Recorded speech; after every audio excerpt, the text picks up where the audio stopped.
Okay.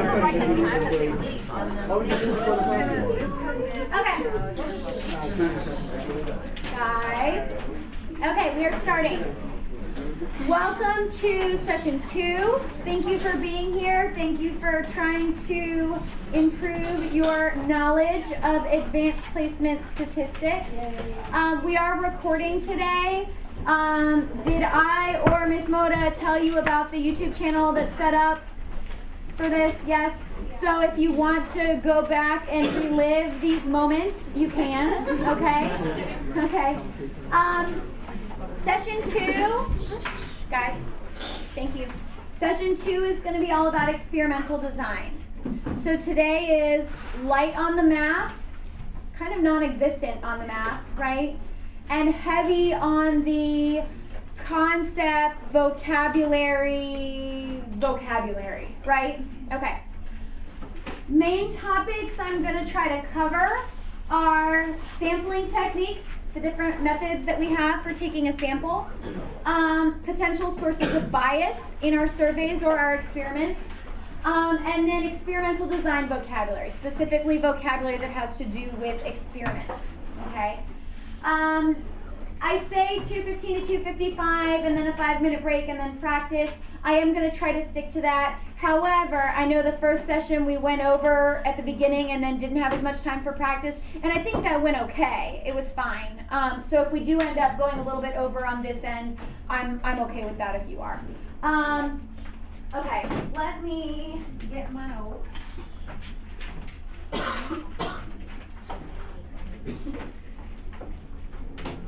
Okay, the first thing I want to talk about is sampling techniques. So I want you, first of all, to think and then name as many sampling techniques as you can think of. By sampling techniques, I mean methods for taking a sample, methods for selecting a sample. So think first, what are the different types of samples we can take? Genesis, what's one? When you're like shaking the hat. Okay, shaking the hat and drawing out. And what's that called? Good, a simple random sample. So that is one. What else do we have, Jal? Go into the mall and survey. Go into the mall and survey whoever happens to walk by you. What's that called? Nope. Convenient sample. I went to the mall because it was convenient. What's another one? Yes, Cedric. Stratified random sample. Fancy. Yes, Matt. Yep, a phone-in thing. They say something on the news and you call in and you give your opinion. And what's that one called? Voluntary response. Cluster sample. Good. I think that's all I have. Can you think of any others? Good, me neither. Okay, so we have voluntary response, convenience, simple random sample, stratified random sample, and cluster sample. We will talk about all these. Okay? These are the methods that I have for choosing a sample.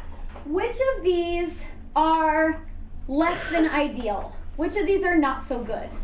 Michaela? Convenience sample is not so good. We'll talk about why. Grace? Voluntary response, not so good. Okay? To some degree, a cluster sample is not so good. We'll talk about that as well. Okay? These are the 5 that you are responsible for. Good? Good. Okay. Voluntary response. Was it Matt that did this one? Was that you, Matt? Yeah. Okay, so Matt said, this is like a phone-in poll. This is when people self-select to be part of my sample. This could also be like an internet poll. You ever go on Yahoo and they're like, what's your opinion on how Kim Kardashian looks while she's pregnant? Thanks, ladies. And you click and give your opinion, and then it shows you the results in a little bar graph. Okay, that is voluntary response. You chose to participate in that poll. Okay. Experiments are often done with voluntary response samples. We cannot force random people off the street to participate in our experiments, so typically our experiments are done with volunteers. Yes?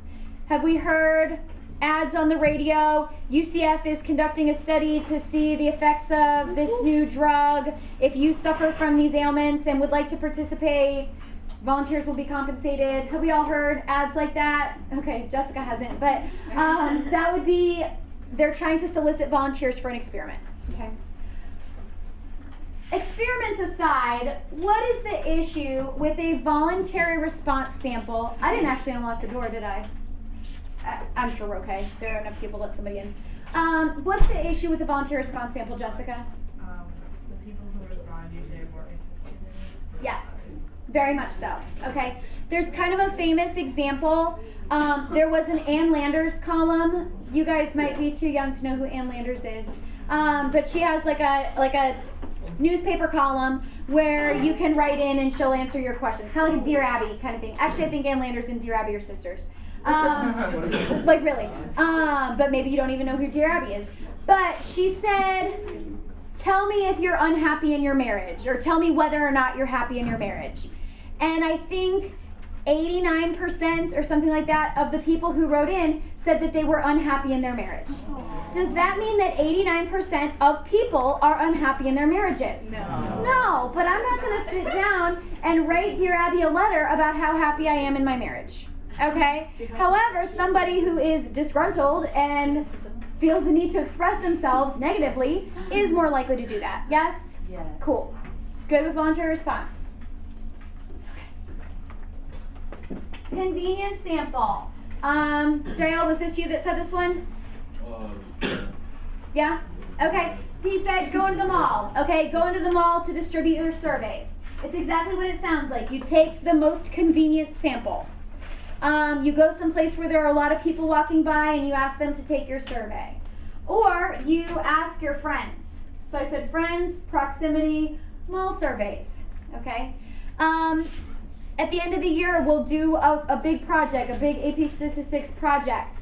And a lot of you are going to want to take a convenience sample. You're just going to want to use your friends. And I'm going to say, back to the drawing board, we need to randomize. Okay? Convenience sample, what are some dangers here? Bless you, whoever that was.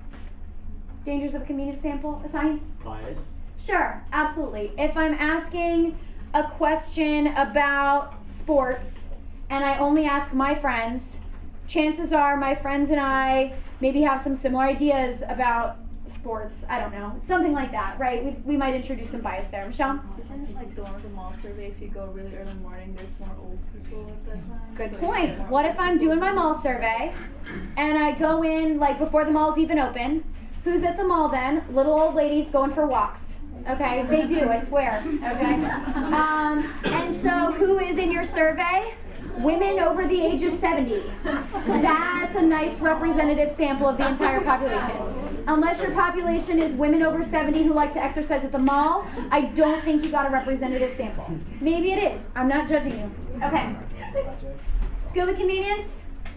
Good with voluntary response? True? Okay. Simple random sample. Genesis did this one. She said names in a hat. That's what I said. Everybody's name goes into a hat. We have to shake the hat. Remember that we have to shake the hat? Last year on the AP exam, people lost points if they didn't shake the hat. True story. Really. We draw one at a time until we have our desired sample size. This doesn't have to be done in a hat. In the real world, people don't use a hat. They use a random number generator. They use a digit table. In the real world, they don't even do that. But if we are asked to describe randomization, we put numbers in a hat or names in a hat, and we shake up the hat and we draw. Don't forget to shake the hat. Okay? Good? Simple random sample, SRS. It's just completely random. Every sample of that size has an equally likely chance of being chosen. That's sort of the textbook definition. All right. Stratified. Stratified random sample means that I take the population and I split them into internally homogeneous groups. Then I take a simple random sample of some certain size from each of those groups.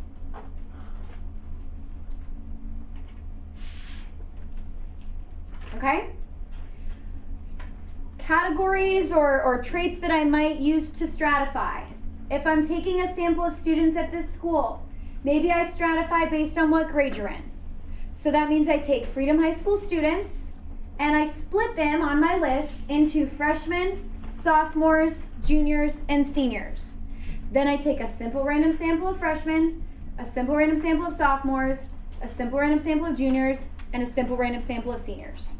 Yes? Maybe I stratify, okay, maybe I live in a town and I want to take a poll, and I live in a pretty liberal town, okay? Most of the people are registered Democrats, but we have a smattering of a Republican community within this community, okay? If I just took a simple random sample, it would be likely that I get all Democrats, and I don't want that. I want my sample to represent the population. So instead, I split my population into Republicans and Democrats, and I take a simple random sample of Democrats and a simple random sample of Republicans. That way I ensure that my sample has both. Yes? Doesn't mean I take equal sample sizes. I probably wouldn't. I'd probably choose the sample sizes so that they're proportional to the population, right? I'd make my sample look like a little tiny version of my population. Yes? Okay. Other things that often get stratified. Race, maybe income levels, gender, lots of different things. Pretty much anything could be a stratifying variable, but we typically choose our stratifying variable based on the most important, unavoidable source of variability in my population. So what I think is going to matter. So for mine, I thought being a Republican or a Democrat mattered. It would affect your answer to this survey. So that's what I'm going to stratify based on, to make sure that I get what I want in terms of Republicans and Democrats in my sample. If what I think is going to matter is freshmen, sophomores, juniors, seniors, then that's what I stratify based on. It's whatever you think is the most important, most unavoidable source of variability.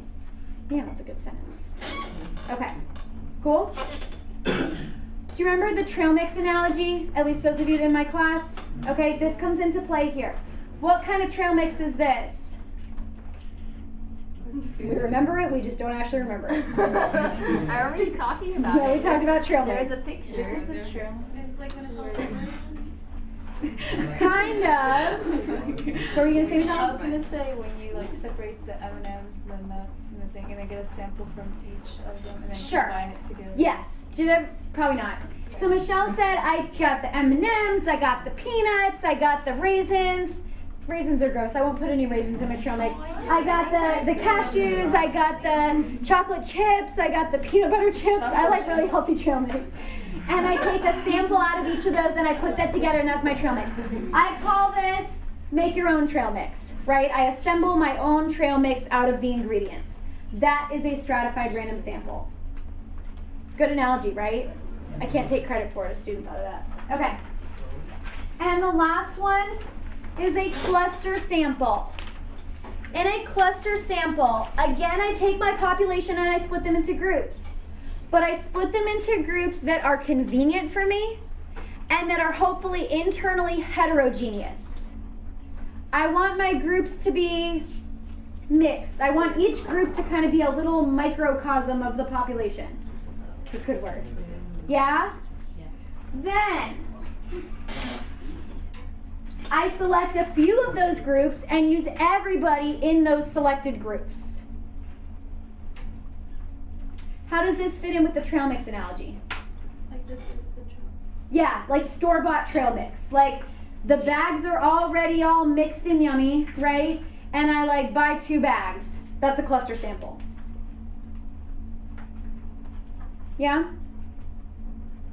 Yes, Asani. Didn't we go over like a cluster sample with the hospitals, like the state, and then looking into the hospitals that are closest or something? Sure. So I think an example we used in class had to do with hospitals. I want to interview some nurses, like emergency room nurses at a hospital. I'm not going to take a simple random sample of nurses because then I'm going to be running all over town to find those random nurses that I picked. I might do a cluster sample. Each cluster is a hospital, and then maybe I interview all of the nurses at that hospital. Okay? I probably would do more than one hospital, but yes. That's exactly what we talked about in class. Good. A cluster sample is not ideal. I usually do this to save time, save money, like with the hospital. The danger here is, what if the 2 hospitals I pick are both really like wealthy, fancy hospitals? Am I really going to get a good representative view of nurses' thoughts as compared to maybe a hospital that's in a bad neighborhood or something, right? So it's not great. These are often used though because they save time and they save money, and time is money. So they do the same thing. Are we good? Any questions? Okay.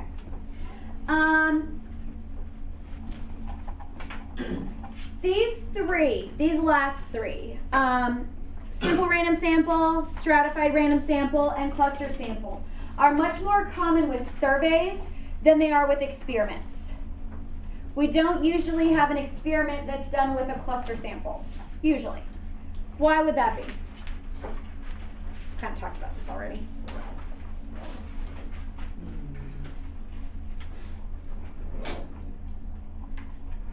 Crickets. Michaela. Is it because you use everyone? Kind of. That's true of cluster sample, but that's not true of stratified random sample, right? I'm not using everybody in the group. Yes. These last three, simple random sample, stratified random sample, and cluster sample, involve random selection, right? And I cannot randomly select someone and have them participate in my experiment, right? I cannot force someone that I chose at random to be in my experiment. Yes? Particularly if we're talking about maybe a medical experiment, okay? And like putting someone on an experimental drug or something like that, you can't, right? Ethics. Good. Okay. No lawyer. Okay. Moving on, I want to talk a little bit about bias. Bias is probably the #1 most improperly used word in this class. You all love to throw this word out there. Any opportunity to call something biased, you do it. And you typically don't say it's biased, you say it's bias. Like, that's bias. And that's not really correct because bias is a noun. So that's like saying, that's a car or something like that. Like, that doesn't make any sense, okay? Bias is a noun. Biased, ED, is an adjective. Yes? Okay. Just, that's a pet peeve. That wouldn't hurt you on the AP exam. But whenever I see that's bias, I'm like, okay. Anyway, bias is when the design of a survey or an experiment causes certain outcomes to be systematically favored. Bias does not just mean a bad experiment. Okay, it specifically means that certain outcomes are going to be more likely because of the design of my study. For example, if I conducted a survey about people's favorite television programs, that's the answer that's the question I want to answer is, what are people's favorite TV programs? And I use a convenience sample that I gather at a nursing home. What's going to happen? Grey's Anatomy? Is that what old people are watching these days? Maybe. I don't know. I'm a little out of touch with what old people are doing these days. I feel like a lot of like Judge Judy or something like that. Sort of that daytime. I don't know. Family Feud? That's true. That's true. Frank loves Family Feud. We watch a lot of Family Feud actually. I think he has the TV viewing habits of an old man. Okay, bring it back. Would you agree that certain television programs would be favored more than they are favored in the general population? Population being people, right? Yes? Yes. Okay. Whatever old people TV shows are, they are going to be favored over whatever middle-aged / young people TV shows are if I choose my sample out of a nursing home. This is when we will see some bias. This study would be biased. Yes? Because old people TV shows would be a favored outcome more so than in the general population because of the way I designed my study. My general advice to you about the word bias is to not use it. Instead, describe it, okay? Because if what you're saying is not actually an example of bias and you use the word bias, even if everything you're saying is beautiful, then you throw in the word bias and your answer's wrong, okay? Those graders, we can't ignore that, okay? It just sounds like funny advice, but avoid specific vocabulary words unless you're absolutely certain that you're using them correctly, okay? For example, this is off topic, but you know me. I cannot say that there is a correlation between eye color and IQ score. That is even if we do see a trend or something, I cannot say that there is a correlation between eye color and IQ score. Because correlation can only measure relationship between two quantitative variables. And eye color is not a number, right? Yes? So to say on the FRQ portion of the AP exam that there's a correlation between eye color and IQ score, wrong, done, okay? Yes, be careful with vocabulary. Okay, so anyway, this study would be biased. Common sources of bias. Come on, buddy. Are under coverage, non-response, and the wording of the question. These are the three that we're going to talk about. Under coverage, non-response, and the wording of the question. Anybody remember what the difference is between under coverage and non-response? Right. Cool. Under coverage is when you accidentally leave. Under coverage is when you accidentally leave a group out, like if you didn't need to. Like if you're doing males and females and you somehow forgot to ask males a question. Okay. Left them out. Okay. And non-response is what it means, like no response from anything. Good. Okay. Under coverage, that's exactly it. I hope everybody can hear him. Under coverage occurs when some groups in the population are left out of the process of choosing the sample. The only thing I would take away is what you said by accident. Maybe it's not by accident. Maybe it's on purpose. Maybe we've got some discrimination going on here. So for example, my nursing home TV survey example would be a huge example of under coverage. I am leaving out everybody that doesn't live in a nursing home. Yes? Groups that are often, victims, I guess, of under coverage, people with unlisted telephone numbers or people without landlines, because a lot of polls and surveys are done via telephone. So if you don't even have a phone number, you're left out of the sampling frame. Yes? People who are homeless are often subject to under coverage, because if something is door to door or something like that, that's not going to happen. Often people in the military are left out of things that are conducted through home surveys, because a lot of times military bases are left off of the sampling frame, things like that. People in dorms, people in prison. That was supposed to be funny. Okay. Non-response, on the other hand, occurs when, let's say, Leon is chosen to be part of the sample. I was about to say chosen. Leon is chosen to be part of the sample, but she can't be contacted or she refuses to cooperate. So when I hang up on solicitors or something like that, that is, let's say not solicitors, let's say poll people, that is non-response. I got chosen, but I refuse to cooperate. Would you still be included in the sample size? Yes, probably. Okay. If I am, this is a good example that I think one of my classes brought up. If I'm conducting a survey of high school age students, my survey is supposed to be of students of high school age, then under coverage would be students who dropped out.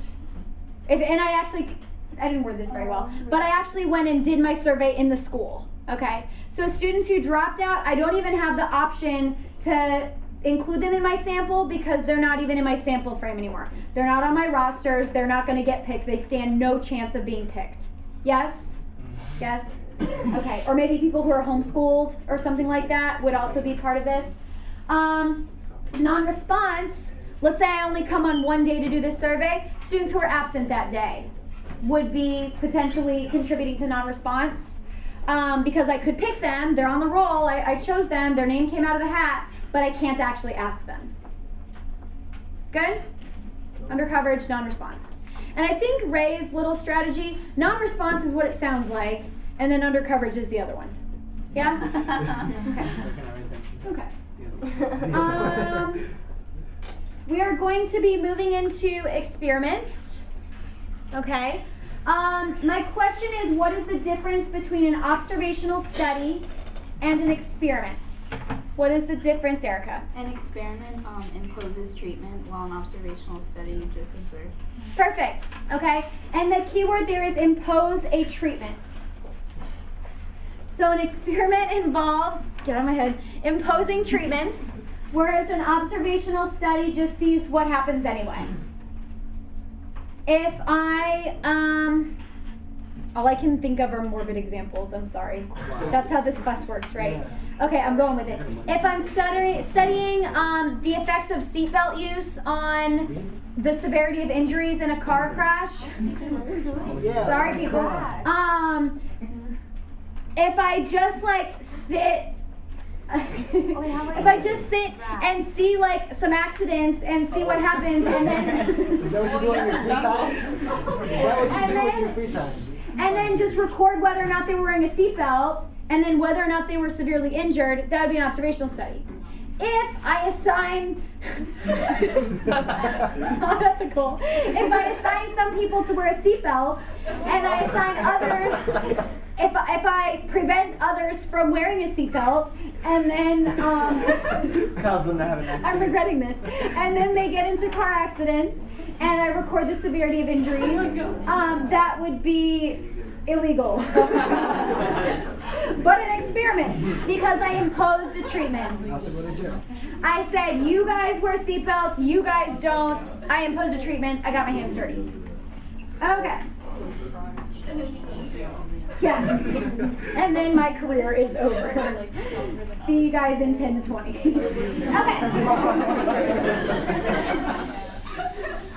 I'm so glad we're recording this. This makes me very uncomfortable. Okay. An experimental unit. This is a commonly misinterpreted vocab word. An experimental unit is the smallest unit that I can apply a treatment to. We did an FRQ way close to the beginning of the year where we talked about assigning a certain nutrient and a certain level of salinity, meaning saltiness, to tanks of shrimp, right? And in that experiment, the experimental unit were not the individual shrimp. Sorry, I'm having a hard time articulating. The experimental units were not the shrimp, they were the tanks of shrimp. Because one little shrimp guy didn't get his own saltwater, saltiness, and food. It was assigned to the entire tank, right? The shrimp aren't in little bubbles inside the tank. The shrimp were already in the tanks, and then I assigned this tank to get nutrient A and high salinity. And this tank got nutrient C and low salinity. Yes? Another common misinterpretation is just to see the word unit and say, the experimental units are inches. And that is not going to get you anything, okay? Experimental units are the smallest unit that I apply a treatment to. It'll be a person. It'll be a plot of land. It'll be a kitty cat. It'll be whatever I'm running my experiment on. Yes? Okay. If the experimental units are human, we typically call them subjects because experimental unit sounds kind of cold.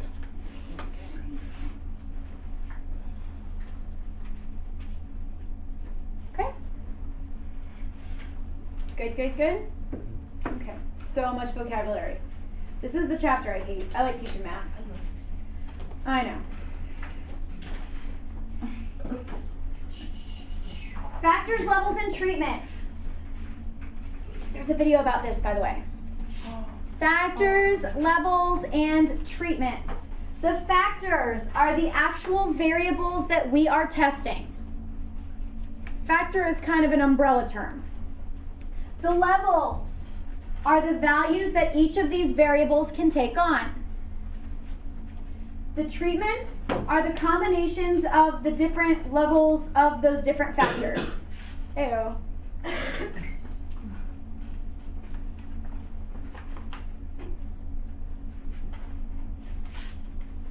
We're going to do an example.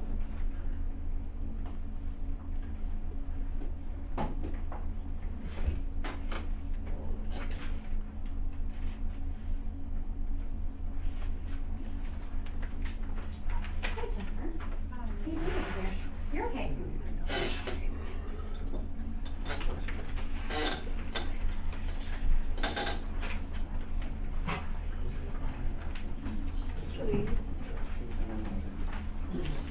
By the way, I learned today they are no longer sending paper reports for your AP scores. You have to go online to get your AP scores from now on. So you have to make a College Board account if you don't have one already. And then I think they'll send you an email to tell you when you can go on and see your scores. So just FYI, going paperless, going green. Wait, Okay. yeah. Do we still have to wait like 40 billion weeks to see them? Well, you got to give us time to grade them. Oh yeah, that's true. So there's that. Yeah, it'll still be a while. And I have a feeling the teachers, like you can still pay to find out early, I'm sure, because they make some money that way, I think. And That's okay, I'll just wait. you can email me because I find out in between. So you guys can pay to find out, and then I find out, and then you find Don't tell out. me that, 'cause So I'm you can find out a little bit early, and I can email you. Okay. Example. Well, creating a new cupcake recipe, I decide to conduct a little experiment. I get several boxes of cake mix, so it's not really a special recipe. And to each box, I either add the ingredients listed in the directions, or I modify by adding a cup of pudding. Okay? In addition, I either bake them at the recommended temperature and amount of time, I cook at a lower temperature for an additional 5 minutes, or I cook at a higher temperature for 5 minutes less. Okay? So, I either put in normal ingredients or normal ingredients plus pudding, and I either bake it normal or, as they say on the Food Network, low and slow, or, I don't know, high and fast. Okay? How many factors? Yeah, next time answer. But yes, 2 factors. Mauricio, was that you? I thought so. What are the 2 factors? No. So you were right with 2, but the wrong 2. Diana? Yes, the 2 factors, gentlemen, are ingredients and bake temperature and time. It's like the 2 different sets of things that I'm testing. Yes? Okay. How many levels for this factor? 2. Ingredients isn't one, right? Just normal and pudding. Okay. And how many levels for this factor? 3. So 2 for one, 3 for the other. Yes? So how many, don't shout it out, treatment combinations are there going to be, Erica? There are going to be 6. This one, this one, this one, this one, this one, this one. Yes? And if they ask you to list the treatments, do not say all the different ingredients and all the different times. They want you to actually give the pairings. So you would say normal, normal, normal, low, normal, high, pudding normal, pudding low, pudding high. List it out. They're not going to do 10 of each and you have to give all those combinations. It'll be reasonable. Yes? We actually list the combinations. Good? Good? Factors, levels, treatments. Know it. They asked this. A placebo. A placebo is a dummy treatment. It's something that has no medical relevance, but whoever receives that thinks that they're getting a legitimate treatment. Yes? So maybe it's a bag of saline. You think you're getting an IV drug, but it's really just saline. Or you get like a sugar pill and you think it's Advil. Yeah, thank you. What's the reason for using a placebo? Michaela? I don't have a normal sample or a control sample. Yeah, to have a control, to have something to compare it to. If we're talking about Advil, okay, so say I take a sample of 10 people who have a headache, and I give them Advil, and then 3 hours later, 9 of the 10 of them don't have a headache anymore. Does that mean the Advil worked? It could be because of time. Yeah, it could be time passing. Don't most headaches go away on their own anyway? Okay, so if I wait 3 hours and then measure again, I hope you don't still have that same headache, right? So instead, I have something, I don't even want to know. Instead, if I gave some people placebo, I have something to compare it to. 9 of the 10 people on Advil had headache relief, whereas only 5 of the 10 people on the placebo had headache relief. And then, hey, we can do a 2 proportion Z-test and see if there's a difference. Oh, geez. Okay. What is the placebo effect? Ooh, I got this one. Oh, Mylin. Okay, so it's when the person who takes a placebo, they think they're getting the drug, but really they didn't, and they're like, oh yeah, this drug totally works, but really it's just your head, so no, it didn't work. Yes. Everybody hear what she said? That was a great explanation. I get the placebo. I think it's real. And I think, wow, I'm getting treatment. I should feel better. My doctor's so awesome. I love my life. And then I feel better. And it has no medical reason for feeling better other than maybe like positive endorphins or whatever, you know, makes you happy in your brain. And so I feel better, yes, but not because of a treatment I received. Good? Okay. And a control group. This is the group who receives the placebo or receives no treatment. As I was saying, this allows us to see what would happen anyway. Maybe the headaches go away over the course of 3 hours because that's what headaches tend to do. Yes? Okay. Anybody remember the 3 principles of experimental design? No. 3 fundamental principles of... Yes, Genesis? Like randomization. Randomization's 1. I don't know. You're close. Randomization, Diana? Replication. That was yours, sorry. Do you know what the third one is? Yeah, what do we call it? Control. Control, randomization, and replication. So these are the characteristics of a well-designed and well-conducted experiment. Control. I'm getting to it. Control, randomization, replication. Control means to control the effect of lurking variables by comparing multiple treatments and keeping all other conditions identical. That's the part I really think of with control, is make sure everything else is the same except the treatment. Make sure everything else is the same except the treatment. If we're doing this headache experiment, then I need to make sure that everybody's in the same type of lighting, because that can affect your headaches. I need to make sure everybody ate the same stuff.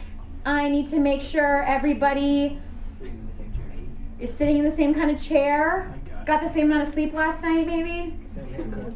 What's that? Same haircut? Yeah, that would help. Yeah, because if someone has long hair or short hair, you know? You know what? I'll take it further, though. For people with long hair, you ever have a ponytail and by the end of the day your head's killing you because your ponytail's too tight? Right? So thank you, Ray, for giving us the ponytail hypothesis. Oh man, at the end of the day you take your pony out and it's like the best moment. I don't know why I'm saying this to you. But it's like the best moment of your day. It is, it's nice. It's nice. In fact, I recommend growing your hair out just so that you can experience that. Okay. Randomization. What does randomization mean here? It's randomly do what? Yeah, we randomly assign the treatments. Erica? Random allocation of treatments or random assignment of treatments. Yeah, I know. Meaning I randomly assign who goes into which group, who gets the Advil and who gets the placebo. I have to randomly decide. Maybe that means names in a hat, maybe that means flipping a coin. I recommend names in a hat here. They may ask you to describe this. Describe how you would randomly allocate people into the groups. Here's how we would do it. We're almost done. Ready for the break. And then replication. means replicate the treatment groups on many subjects. This does not mean do the experiment again. I repeat, replication does not mean do the experiment again or hire somebody else to do the experiment again. What this means is I have many experimental units in each treatment group. I don't have one person getting Advil and one person getting a placebo. I have 100 people getting Advil and 100 people getting a placebo. Yes? Yes? Give me some yeses. Okay. Other terms to know.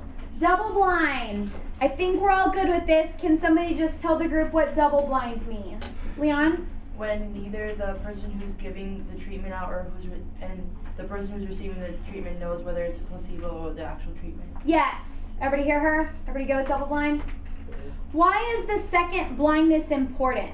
If I'm the one administering the drug, why is it important that I don't know what drug you're getting? Nick? So you don't like influence the person to get whatever reaction you think you would want him to get react. Yeah, it's for control. It's to make sure that I treat everybody the same. If I'm giving Leon the drug and then I'm like, wow, you really feel better now, don't you? You look so much happier or whatever. I'm not going to say that to somebody that I know is getting the placebo, right? That's just mean. So I need to make sure I'm treating everybody the same. Double-blind studies allow us to do that. Block design and matched pairs. I'll get to that in a second. A block design is similar to stratifying. However, stratification is a method for choosing a sample. Block design is a method for allocating subjects in an experiment. Stratification, stratified random sampling, allows us to pick people. Block design allows us to assign people. Yes? In a block design, I split my experimental units into groups that are internally homogeneous. I split them into a group of males and a group of females. Then I go into the group of males and randomly assign them to the different treatments. I go into the group of females and I randomly assign them to the different treatments. That way each treatment has both males and females. Matched pairs is sort of an improvement almost on I don't know about improvement. It's a more intricate form of a block design. The groups that I split them into only have 2 people in them. And then I take those 2 people and split them between the 2 treatments. So I can only have 2 treatments in a matched pairs design. I'll get into this more in just a second.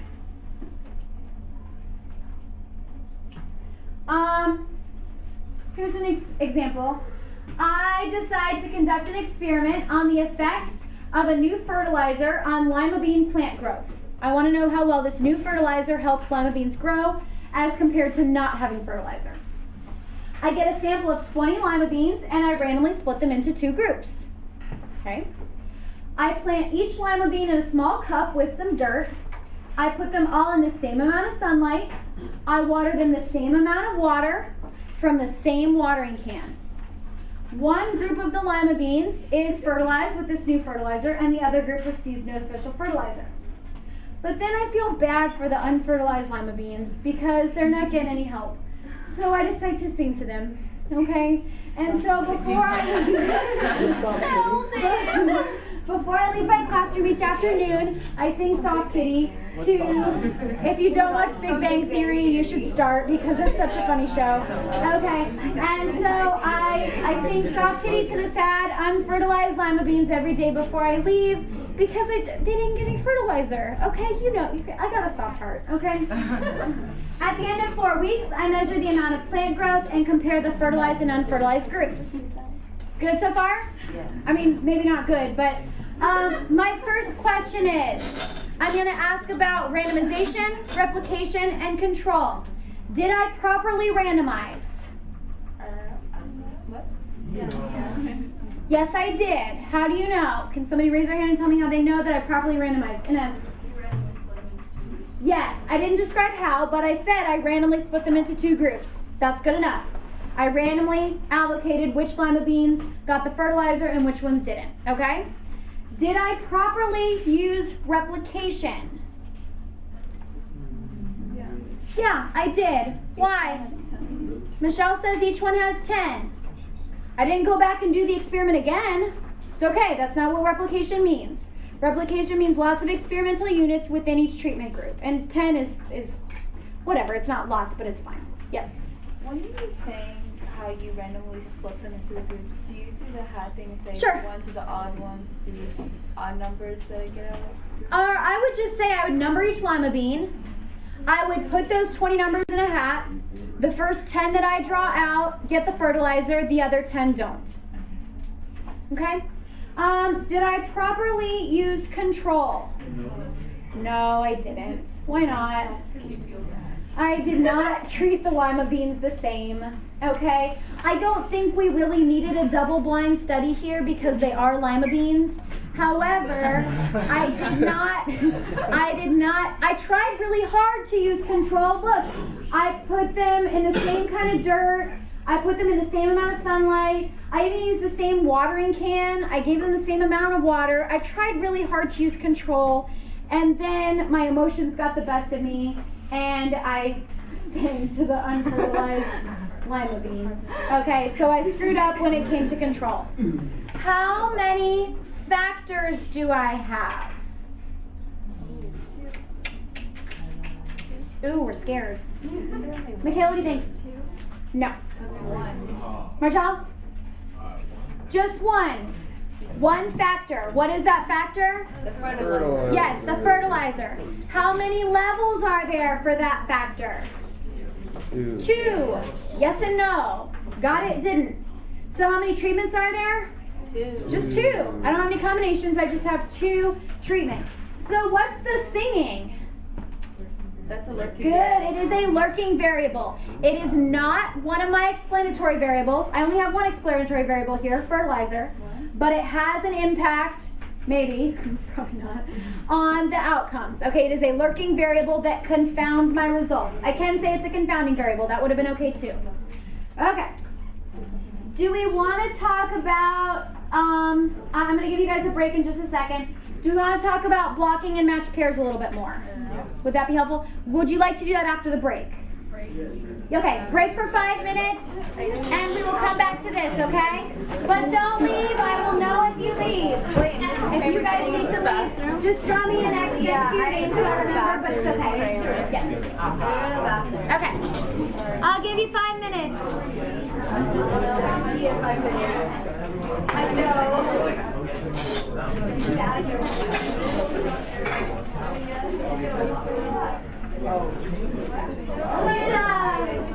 Could you guys make the sign-in sheet come to me somehow? Thank you.